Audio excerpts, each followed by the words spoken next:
ठीक है, ये किसके कारण? प्रकाश के अपवर्तन के कारण ही दिखाई देता है।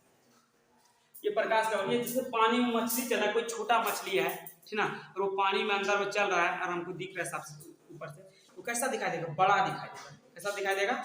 बड़ा। छोटा मछली भी पानी के अंदर। Good morning student. चलिए आज हम जो चलने वाले हैं फिजिक्स का सेकंड चैप्टर चलने वाले हैं, दूसरा चैप्टर। इससे पहले हम पहले चैप्टर को अच्छी तरह से पढ़ के खत्म कर चुके हैं। आज हम पढ़ने वाले हैं फिजिक्स का दूसरा चैप्टर, अब लेक्चर 1। इस चैप्टर का नाम है प्रकाश का अपवर्तन। तो हम समझेंगे आज प्रकाश का अपवर्तन में, यानी प्रकाश का अपवर्तन क्या होता है। दूसरा चैप्टर सेकंड चैप्टर आज है सेकंड है, इसमें समझेंगे प्रकाश का अपवर्तन के बारे में। सबसे पहले इस चैप्टर को ही तोड़ते हैं। एक है प्रकाश, एक है अपवर्तन। सबसे पहले हम प्रकाश समझते हैं। प्रकाश पहले चैप्टर में भी हम समझ सकते हैं। प्रकाश वह कारक है जिसकी सतह से वस्तु को देखते हैं, या जिसकी उपस्थिति में वस्तु को हम देखते हैं। अपवर्तन अब समझेंगे क्या है, अपवर्तन के बारे में समझेंगे क्या है। एक पिछले लेक्चर में समझे थे परावर्तन। तो सबसे पहले हम बता देते हैं अपवर्तन बोलता है किसको, अपवर्तन होता है। अपवर्तन को जब समझ आएंगे तब सारी चीज क्लियर हो जाएगा। चलिए सबसे पहले अपवर्तन का कुछ एग्जांपल एक समझाते हैं, उसके बाद हम परिभाषा पाएंगे। चलिए हम चलते आगे। जैसे सबसे पहले समझना पड़ेगा कि विरल और सघन। अपवर्तन को समझने से पहले विरल और सघन भी समझना पड़ेगा, तो हम वो भी समझाएंगे। जैसे हम मान लीजिए जल, क्या है? जल। जल अभी ऊपर जो है मान लीजिए हवा, हवा, हवा, हवा है। अब यहाँ से कोई प्रकाश किरण इस पे टकराया, अविलंब दिए, अविलंब दिए, तो विरल से सघन समझेंगे। पहले समझेंगे विरल क्या होता है और सघन क्या होता है। जैसे पूरा घना वाला जगह है वो है विरल, पूरा घना वाला जगह है वो क्या है? विरल। और जो पतला वाला जगह है वो क्या है? सघन। वो क्या है? सघन। सॉरी, जहाँ पूरा, सॉरी उल्टा बोल दिया, जहाँ पूरा विरल मतलब था पतला ना, तो वहाँ जहाँ घना कम है वहाँ क्या है? वो क्या है? विरल है। वो क्या है? विरल। जहाँ क्या है? घना कम है वो है विरल, और जहाँ घना ज्यादा है वो क्या है? सघन। वो क्या है? सघन। तो सघन जैसे मान लीजिए पूरा मेला लगा हुआ है, पूरा एकदम भीड़, मेला लगा हुआ है, क्या है वो? क्या है? सघन। और कुछ नहीं, आदमी नहीं है, मेला नहीं लगा हुआ, अंधेरा, तो वो क्या है? वो विरल, ठीक ना। ऐसे पूरा एक खेत है उसको पूरा कादा कर दे, इसे रोपा के दे, उसमें बोलेंगे दौड़ो, क्या उसमें दौड़ोगे? कम दौड़ोगे। जो बाहर में स्पीड होगा उसमें तो कम स्पीड होगा आदमी का। अगर हम कादा कर दे ठेनाता कर बोलेंगे दौड़ दिखाओ, तो कितना स्पीड तुम दौड़ जाते हो, क्या करोगे? उसमें फंस जाओगे दौड़ने में। ठेना थोड़ा भी नीचे भी रहेगा, दौड़ने में क्या होगा? दिक्कत होगा, चाल तुम्हारा कम हो जाएगा। तो विरल में चाल अधिक होता है, सघन में चाल कम होता है। वो जो कादा वाला खेत है वो क्या है? सघन है, तो उसमें गोल पकड़ पा रहा है, ठीक है, उसमें क्या है? सघन। तो जहाँ क्या होता है, जहाँ घना हो गया था तो क्या हो जाएगा? सघन। और घना चीज में स्पीड कम होगा। अगर मेला में वो बोलेंगे जल्दी इस पर आ जाओ, तो क्या करोगे? लेट से आओगे, जल्दी नहीं आ पाओगे। और अंधेरा में कुछ नहीं लगा, एक भी आदमी ने बोलेंगे जल्दी आओ, दौड़ आ जाओगे, तो मेला में दौड़ ही नहीं सकते, तो पूरा सघन में स्पीड कम होता है, विरल में स्पीड अधिक होता है। ये समझ में आया। हवा जो है पानी के अपेक्षा घनत्व कम है, अर्थात हवा में प्रकाश की चाल अधिक है। किसके अपेक्षा? जल के अपेक्षा। जल के अपेक्षा हवा में प्रकाश की चाल अधिक है। प्रकाश में जितना स्पीड से, सॉरी, हवा में जितना स्पीड से प्रकाश दौड़ेगा उससे कम स्पीड में दौड़ेगा पानी में। क्या कहते हैं? जब विरल से सघन में जाता है, विरल से सघन में, तो अविलंब से दूर हटता है। उल्टा है, जो बोले इसका उल्टा होगा। जब विरल से सघन में जाएगा, विरल से सघन में, तो अविलंब की ओर मुड़ेगा। चैप्टर को पहले कभी पढ़ा है क्या? इसलिए हम ट्राई करें कि पढ़े भी नहीं पढ़े, ठीक ना। अच्छा नहीं पढ़े, चलो कोई बात। तब एकदम लाइन पे लाइन पॉइंट बनाते हैं, हमको लगेगा रिप्लाई आएगा क्या, कुछ अगर हम किताब उल्टा बोले रिप्लाई नहीं आ रहा, चलो हम सीधे बोलते हैं। समझ क्या हो? अगर विरल से सघन में जाएगा तो अविलंब की ओर मुड़ेगा, ठीक ना। और सघन से विरल की ओर जाएगा तो अविलंब से दूर हटेगा। एग्जाम्पल समझो, अगर तुम मेला से भीड़ भड़का से निकल गए हो, ट्रैफिक मान लो लगा है, छोड़ो मेरा वाला ट्रैफिक लगा है, बाइक से जा रहे ट्रैफिक का मतलब जाम लगा हुआ, जाम से निकल दो, दे तो स्पीडर का करवा दे कि जितना स्पीड से संभाल पाते चले आते। तो क्या हुआ जब हम बिरल सघन से निकले बिरल में गए, मिला जो ट्रैफिक था वो क्या था, सघन था, वहां से हम निकल के बिरल में गए, क्या स्पीड मेरा क्या हो गया, बढ़ गया, तो विलंब से दूर हटेगा। इसमें इस कंडीशन में कीजिए, अगर हम बिरल से सघन में चले जाए, हम पहले अच्छा खासा रोड पे जा रहे थे, जाम होने लगा तब जाम में चलेंगे, स्पीड मेरा क्या हो जाएगा, स्लो हो जाएगा। तो ये बिरल है, अगर बिरल से सघन में जाएगा तो अविलंब की ओर मुड़ेगा, जहाँ से किधर इधर जाना चाहिए, क्या करना चाहिए कि ये जाएगा किधर, ऐसा मुड़ जाएगा, है ना, ये ऐसा मुड़ जाएगा, ये ऐसा मुड़ जाएगा, ठीक। जब ये बिरल है, बिरल बिरल ये क्या है, सघन, ये क्या है, सघन। तो बिरल से जब सघन की ओर जाएगा तो अविलंब की ओर क्या होगा, मुड़ेगा, अविलंब की ओर मुड़ेगा, ठीक है। अब कैसे हम पता करेंगे हवा बिरल है सघन है, हम बता देते हैं हवा में प्रकाश की चाल कितना होता है और पानी में कितना होता है, कांच में कितना होता है, तब समझ में आएगा कि अच्छा ये चीज हो रहा है, ठीक ना। प्रकाश की चाल जो सबसे अधिक होता है वो कहाँ था, निर्वात में, जहाँ हवा कुछ नहीं, सबसे ऊपर निर्वात में 3 लाख किलोमीटर पर सेकंड, कहाँ, निर्वात में, ठीक ना। अगर प्रकाश की सबसे अधिक चाल पूछा जाए कहाँ बताएंगे, निर्वात में प्रकाश की सबसे अधिक चाल है, कहाँ है, निर्वात में, निर्वात में 3 लाख किलोमीटर प्रति सेकंड है, सबसे अधिक प्रकाश की चाल कहाँ है, निर्वात में। उससे कम, थोड़ा कम कहाँ है, हवा में, लेकिन हवा और निर्वात दोनों को एक ही मान लिया जाता है, लगभग अप्रॉक्स है, मतलब कुछ कम होगा 10-20 हज़ार, लेकिन एक ही मान लेता है, या 5-6 हज़ार, कुछ कम होगा। हवा में सवाल बनाने के लिए हवा और निर्वात को दोनों 3 लाख ही मान लेता है। अगर क्वेश्चन ये आ जाए कि प्रकाश की सबसे अधिक चाल कहाँ होता है, क्या बताओगे, निर्वात में प्रकाश की चाल सबसे अधिक होता है। उसके बाद होता है जल में 2,25,000 किलोमीटर, जल में कितना होता है, 2,25,000 किलोमीटर पर सेकंड। उसके बाद होता है कांच में 2 लाख किलोमीटर पर सेकंड। उसके बाद कहाँ होता है, कांच में। 3 को दिया, 3 चीज दिया गया है बुक में, 3 चीज से क्वेश्चन आता ही है ना। सबसे ज्यादा कहाँ होता है, निर्वात में 3 लाख किलोमीटर पर सेकंड, हवा में भी अप्रॉक्स वही मान लिया जाता है 3 लाख किलोमीटर पर सेकंड, कुछ कम होता है वही मान लिया जाता है। उसके बाद क्या है, उसके बाद है हम अगर पानी का बात करें नहीं जल का, 2,25,000 किलोमीटर पर सेकंड, प्रति सेकंड जिसको बोलते हैं, 2,25,000 किलोमीटर प्रति सेकंड। उसके बाद अगर हम पूछ दें कि कांच में तो 2 लाख किलोमीटर प्रति सेकंड, अब पता करते हैं हम इसमें कितना होगा, 3 लाख किलोमीटर प्रति सेकंड, इसमें कितना हो गया 2,25,000 किलोमीटर। पक्का कि इसमें स्पीड क्या है, ज्यादा है, जिसमें स्पीड ज्यादा हो विरल माध्यम, जिसमें स्पीड ज्यादा हो विरल माध्यम, और जिसमें स्पीड कम हो सघन माध्यम। चीज याद हुआ, जिसमें स्पीड कम हो वो क्या होगा, सघन, और जिसमें स्पीड ज्यादा होगा वो क्या होगा, विरल। समझ गया। तो अब हम दूसरा चीज एक और पिक्चर लाते हैं, हट जाएगा। ऊपर मान लेते हैं कांच है, क्या मान लेते हैं, कांच, कांच, और नीचे मान लेते हैं पानी है, क्या है, पानी, पानी है जल जो मानो, है ना, जो पानी है। अगर यहाँ से हम किए पानी मान लेते हैं, तो वही चीज, अगर पानी मान लेते हैं, अच्छा इसको जाना चाहिए किधर, इधर, इधर जाना चाहिए सीधा, लेकिन ये जाएगा किधर, किधर, क्यों जाएगा, क्योंकि इसका कितना था 2 लाख किलोमीटर पर सेकंड है, 2 लाख किलोमीटर, इसका कितना था 2,25,000 किलोमीटर पर सेकंड होता है, इसका पानी का 2,25,000 किलोमीटर, इसका 2 लाख किलोमीटर पर सेकंड। तो क्या हुआ, ये कौन हुआ, सघन हुआ, कौन सा माध्यम हुआ, ऊपर में सघन, क्या हुआ,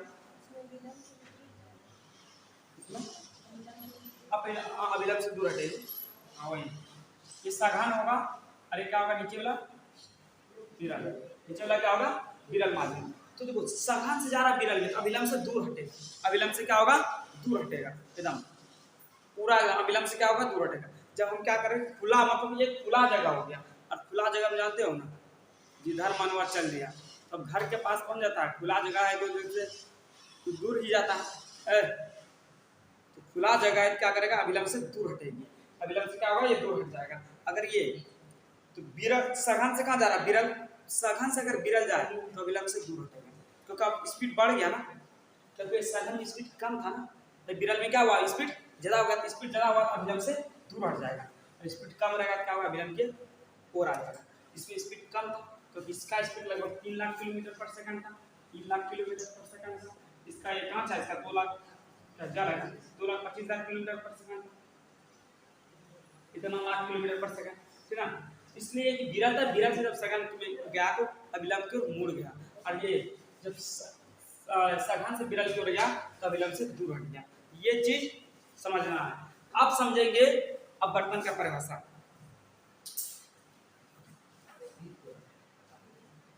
ठीक, आप समझेंगे अपवर्तन की परिभाषा। यहाँ तक समझ में आ ही गया कुछ कुछ, ठीक है। यहाँ तक कोई दिक्कत, यहाँ तक कोई दिक्कत नहीं ना। आगे है कि प्रकाश का अपवर्तन का परिभाषा समझेंगे। इसको समझने क्या समझें, ये पारदर्शी माध्यम है, नीचे भी पारदर्शी माध्यम है, तब ना प्रकाश जाएगा। जाने के लिए क्या चाहिए, पारदर्शी माध्यम चाहिए जब प्रकाश जा रहा है तो।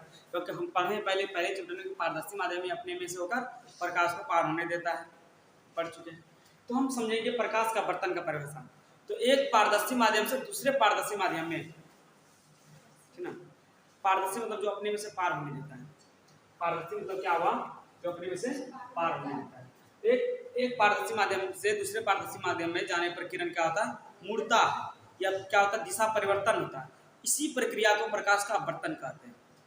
इसी प्रक्रिया को प्रकाश का अपवर्तन कहते हैं। जब एक किरणें, एक प्रकाश किरणें एक पारदर्शी माध्यम से दूसरे पारदर्शी माध्यम में जाने पर दिशा परिवर्तित अर्थात दिशा परिवर्तन अर्थात मुड़ने की क्रिया को प्रकाश का अपवर्तन कहते हैं। चलिए यही परिभाषा है। प्रकाश की किरणें एक पारदर्शी माध्यम से दूसरे पारदर्शी माध्यम में जाने पर दिशा परिवर्तन अर्थात मुड़ने की क्रिया भी लिख सकते हैं। दिशा परिवर्तन की क्रिया को प्रकाश का अपवर्तन कहते हैं। दोनों पारदर्शी माध्यम में अलग अलग होगा। ये कांच जैसे ये जल तो मुड़ा ना, नहीं तो एक ही रहेगा तो मुड़ेगा कैसे, हवा सारा प्रकाश मुड़ेगा तो सीधे निकल जाएगा। दोनों अलग अलग माध्यम से वही है कि एक किरणें, प्रकाश की किरणें एक पारदर्शी माध्यम से दूसरे पारदर्शी, अरे एक पारदर्शी माध्यम से दूसरा, कोई दूसरा पारदर्शी है बोला है ना, दूसरे पारदर्शी, एक ही पारदर्शी नहीं, एक पारदर्शी यहाँ दूसरा, क्या बोला, प्रकाश किरणें एक पारदर्शी माध्यम से दूसरे पारदर्शी माध्यम में जाने पर दिशा परिवर्तन की क्रिया को प्रकाश का अपवर्तन कहते हैं। जो दिशा परिवर्तन करता है, देखो मुड़ा ना, इधर से आ रहा था किधर मुड़ गया, वो अभिलंब से थोड़ा उधर चला गया, जाना था इधर लेकिन चल गया इधर, क्या बोलेंगे इसको, प्रकाश के अपवर्तन बोलेंगे। तो हाँ, अभिलंब के विपरीत, अभिलंब से दूर, अभिलंब से दूर इसको बोलते हैं। कि अभिलंब से दूर हट जाता है, इसको बता रहा इधर आ जाता, बोलेंगे अभिलंब की ओर झुक गया, ठीक ना। ये चीज समझ में आया कि एक प्रकाश किरणें एक पारदर्शी माध्यम से दूसरे पारदर्शी माध्यम में जाने पर क्या होता है, दिशा परिवर्तन करता है, अर्थात मुड़ने की क्रिया को जो होता है उसी को क्या बोलते हैं, प्रकाश का अपवर्तन कहते हैं। प्रकाश का अपवर्तन करते हैं। यहाँ तक कोई दिक्कत। अब इसमें भी हम समझाएंगे भी, ये इसको कौन सा किरण बोलते हैं पता है, आपतित किरण। इसको कौन सा किरण बोलते हैं, आपतित किरण, इसको बोलता है आपतित किरण। और उसमें बोलते थे परावर्तित, इसमें बोलते हैं अपवर्तित। इसको कौन सा बोलते हैं, किरण अपवर्तित। ये कौन सा किरण है, आपतित, या आपतित या अपवर्तित, याद हो गया। ऊपर कौन सा किरण, आपतित, मूल के जो निकला इसका कौन सा नाम है, अपवर्तित। कौन सा किरण, अपवर्तित, अपवर्तित, याद हो गया।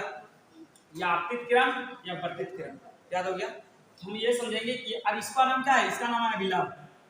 इसका नाम क्या है, अभिलंब। उसका नाम क्या है, अभिलंब। तो पिक्चर तो बनाने आ जाएगा, तो इसके नीचे एक पिक्चर बना लेंगे, दोनों पिक्चर बनाए। कौन सा दोनों पिक्चर बना लेंगे। ऊपर में लिख देंगे हवा, हाँ सघन लिख देंगे, हवा लिखने के बाद विरल, यहाँ लिख देंगे जल या पानी लिख देंगे। और कौन सा माध्यम, सघन।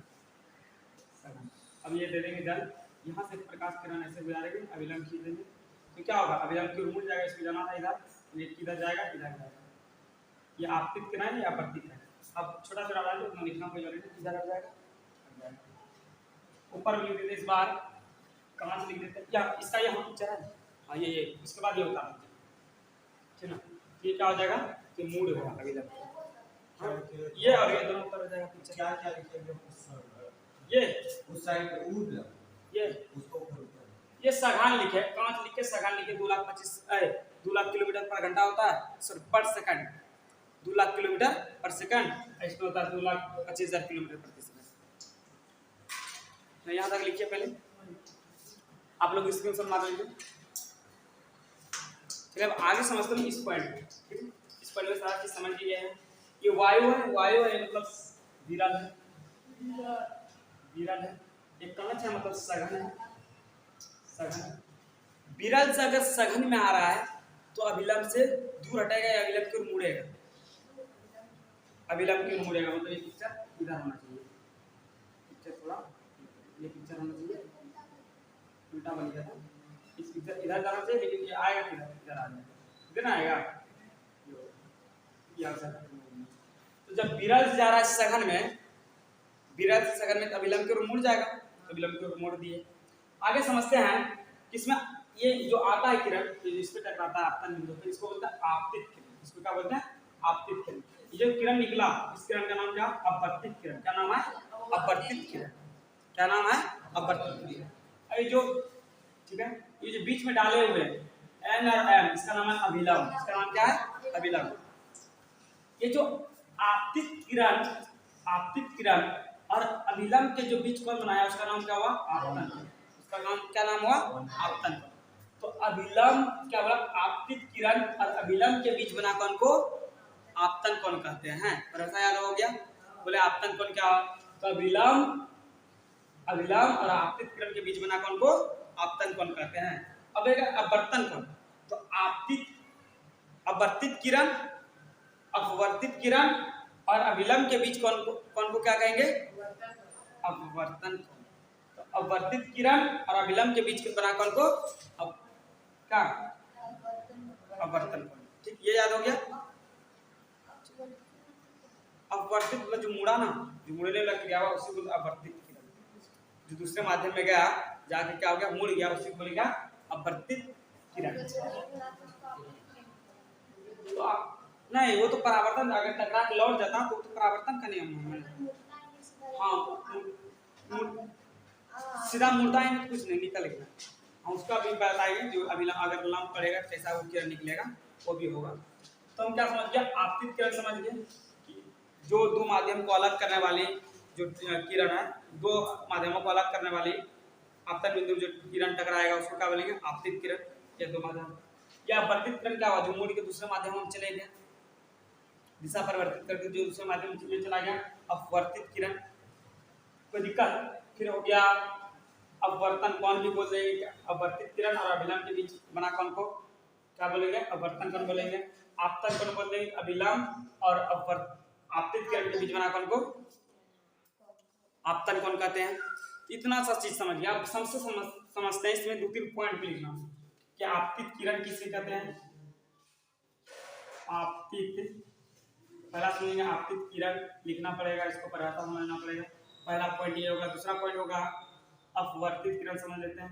अपवर्तित, ठीक है, अपवर्तित किरण समझ लेते हैं।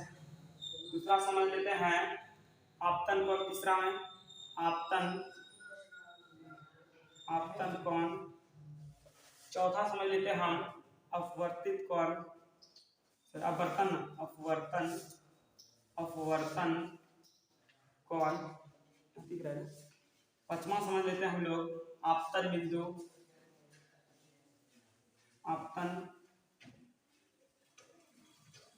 कितना हो गया? छठा समझ लेते हैं हम लोग अभिलंब,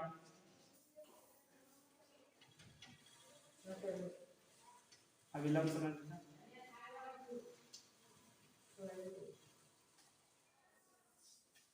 अभिलंब, ये हम 6 पॉइंट को पहले समझते हैं। 6 पॉइंट के बारे में लिखते हैं, ठीक ना? समझ तो गए हैं, अब लिखना है। तो 6 पॉइंट के बारे में हम लोग को अच्छे से लिखना। क्या सबसे पहले मारते हैं हेडिंग आपतित किरण। सबसे पहले हेडिंग मारना आपतित किरण, इसमें लिखना आपतित किरण में क्या। अब समझते हैं सबसे पहले क्या आपतित किरण, उसको समझेंगे आपतन बिंदु। चलिए लिख दिए, थोड़ा सा समझाने में इजी हो जाएगा। अगर बोल लेंगे थोड़ा सा समझ में नहीं आता है। तो दो माध्यमों को क्या है? दो माध्यमों को अलग करने वाली सतह पर पड़ने वाली लंबन। ये देखिए, एक माध्यम ये है, कौन माध्यम है? जो विरल यानी वायु, एक है कांच। तो दो माध्यमों को अलग करने वाली सतह पर, या अलग करने वाली सतह पर पड़ने वाली, इसमें किरण पड़ने वाली प्रकाश किरण, या प्रकाश किरण जिसमें पड़ रहा है, को आपतित किरण कहते हैं। क्या बोला कि दो माध्यमों को अलग करने वाली सतह पर पड़ने वाली प्रकाश किरण को आपतित किरण कहते हैं। ये दो माध्यमों को अलग करने वाली पड़ रहा है ना, उस सतह पर पड़ रहा है प्रकाश किरण, तो इसी को बोलते हैं आपतित किरण। और ये जो हुआ ये इसी को बोलते हैं आपतन बिंदु। क्या लिखा आपतन बिंदु में? जिस बिंदु पर आपतित किरण दिए हुए माध्यमों को, दिए हुए माध्यम जो दिया है जैसे वायु और ये कहां से दिया है, तो क्या बोला दो जिस माध्यम पर आपतित किरण दिए हुए माध्यमों को अलग करने वाली सतह से टकराती है। ये अलग करने वाली सतह है, इधर ये क्या कर रहा है, ऊपर वायु को फिक्स कर रहा है, नीचे क्या कर रहा है, कांच को फिक्स कर रहा है, क्या कर रहा है? अलग करने वाली सतह से टकराती है, उसे आपतन बिंदु कहते हैं। यहाँ जो टकराती है इस पे, इसी को बोलता है आपतन बिंदु। कोई दिक्कत? इसी को जानते हैं कि आपतन बिंदु। आप लोग स्क्रीनशॉट ले लीजिए, इसी को बोलते हैं हम लोग आपतन बिंदु। चलिए नेक्स्ट देखते हैं इसके बाद।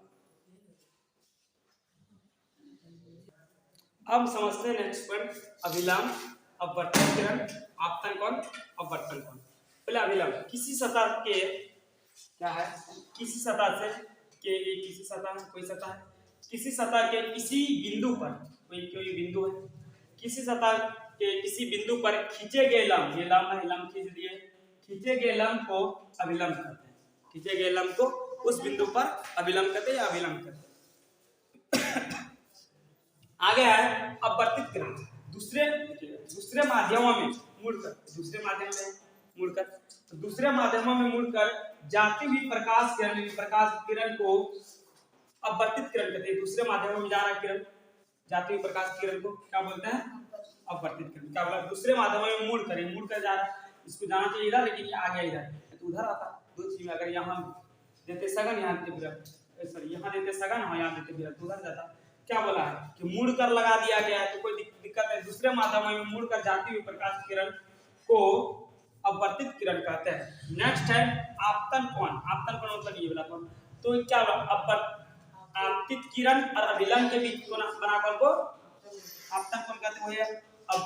आपतित किरण और अभिलंब के बीच बना कोण को आपतन कोण कहते हैं। फिर है अपवर्तन कोण। अपवर्तन कोण क्या बोलेंगे? अपवर्तित किरण और अभिलंब के बीच बना कोण को, यह अपवर्तित किरण है, और अभिलंब के बीच बना कोण को क्या बोलते हैं हम लोग? अपवर्तन कोण। क्या बोलते हैं हम लोग? अपवर्तन कोण। तो याद अच्छा से हो गया है, ठीक ना? ये चीज समझ जाएंगे तो अच्छा से देखिए। ये देखिए, यह अपवर्तित किरण है, यह अभिलंब है, तो अपवर्तित किरण और अभिलंब के बीच बना कोण को अपवर्तन कोण कहते हैं। अपवर्तित किरण है, ये अपवर्तित किरण। चलिए, कोई दिक्कत इसमें? कोई दिक्कत हुआ नहीं होगा। जिस तरह परावर्तन के दो नियम है, उसी तरह अपवर्तन के भी दो नियम है। ठीक, दोनों नियम क्या है वो दोनों भी चर्चा करेंगे, लेकिन उससे पहले वो नेक्स्ट क्लास में हम करेंगे। लेकिन उससे पहले हम कुछ इसका एग्जांपल समझ लेते हैं कि प्रकाश का अपवर्तन होता क्या है, इससे क्या क्या हो सकता है, क्या क्या इससे दिखता है ना। एक दो एग्जांपल को समझते हैं, वो हम नेक्स्ट क्लास में, इसके नियम को नेक्स्ट लेक्चर में देख लेंगे। तो पहले सबसे पहले समझते हैं, जैसे इसको मिटा दें, ऊपर वाला मिटा देते, ऊपर मस्त काम चल रहा है।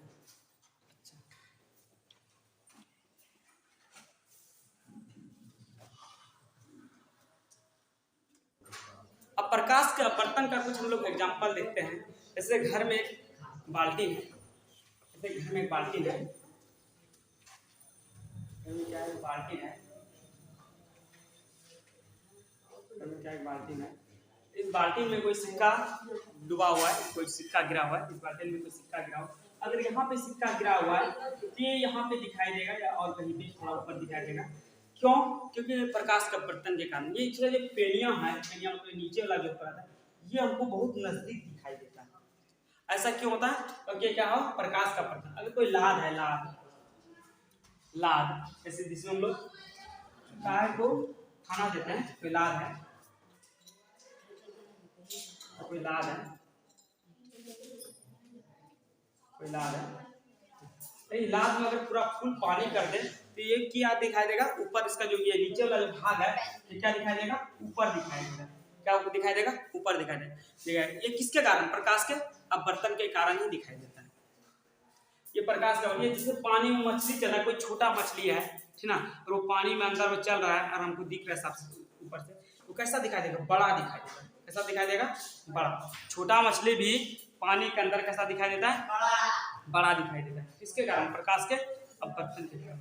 अगर कोई प्रकाश के अगर हम किरण मार रहे हैं इसमें टॉर्च से मार रहे हैं पानी में, तो वो अपने आप पथ मोड़ देगा, वो विचलित हो जाएगा, क्योंकि अलग माध्यम हो गया। जब प्रकाश किरण हम डाल रहे हैं, ऊपर कौन सा है, हवा है, और नीचे कौन सा है, जल है। अभी हम तुरंत बताए थे कि अगर हवा ऊपर में ये हवा है तो मतलब विरल है, विरल है, विरल है, और नीचे में अगर ये नीचे में कांच है, कांच है तो मतलब सघन है, सघन है।